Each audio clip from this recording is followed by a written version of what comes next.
మనం ఉపవాసం చేస్తూ ఉన్నప్పుడు ఎవరైనా మనకి ప్రసాదం తీసుకొని ఇస్తే దాన్ని ఏం చేయాలి? ఉపసమీపే వసించుట. మనం చేసే ఉపవాసాలన్నీ ఎందుకొరకు? పరమాత్మ అనుగ్రహం మనకు లభించేందుకై అని చెప్పుకోవాలి. ఉపవాసం చేసినా, వ్రతం చేసినా, అభిషేకం చేసినా, జపం చేసినా, హోమం చేసినా ఆ దేవతా అనుగ్రహం సంపూర్ణంగా మనకు రావాలి. ఆ దేవతానుగ్రహం అందించే నిమిత్తమే పరమాత్ముడే ప్రసాదాన్ని పంపించాడు. అలాంటప్పుడు ఆ ప్రసాదాన్ని తృణీకరించకూడదు. ప్రసాదం అనగానే ఏవైనా కిలోల కొద్దీ ఉంటుందా? కాసింత. కనుక ఉపవాస వ్రతానికి ప్రసాదం నోట్లో వేసుకుంటే ఏ ప్రమాదము లేదు.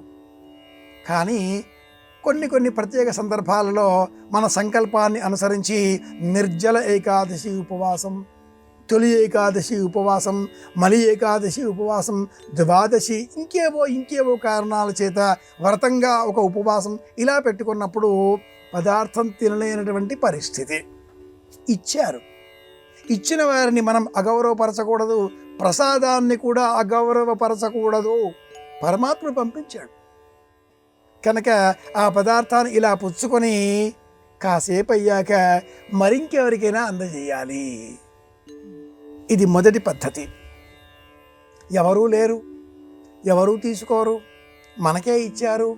అలాంటప్పుడు ఆ పదార్థాన్ని అంటూ వాసన చూచి మొక్కల పాదుల మధ్యన విడిచిపెట్టాలి. వాసన చూడడం కూడా పదార్థాన్ని స్వీకరించడంతో సమానం.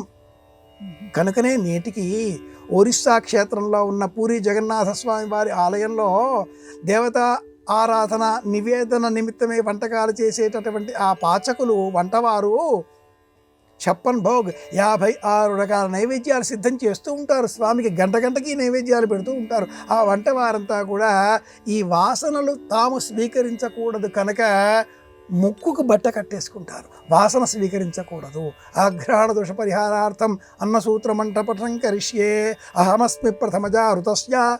ఇలా పూర్వం వాసన స్వీకరించడం కూడా దోషమే కనుక అన్న సూక్తం, ఓ సూక్తం మంత్రం చెప్పేటటువంటి వారు.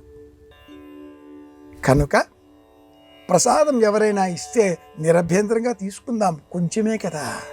కాదండి నియమంగా ఉంది, ఎవరికైనా ఇచ్చేద్దాం.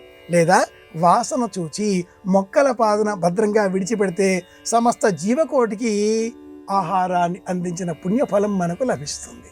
ఇది మార్గం.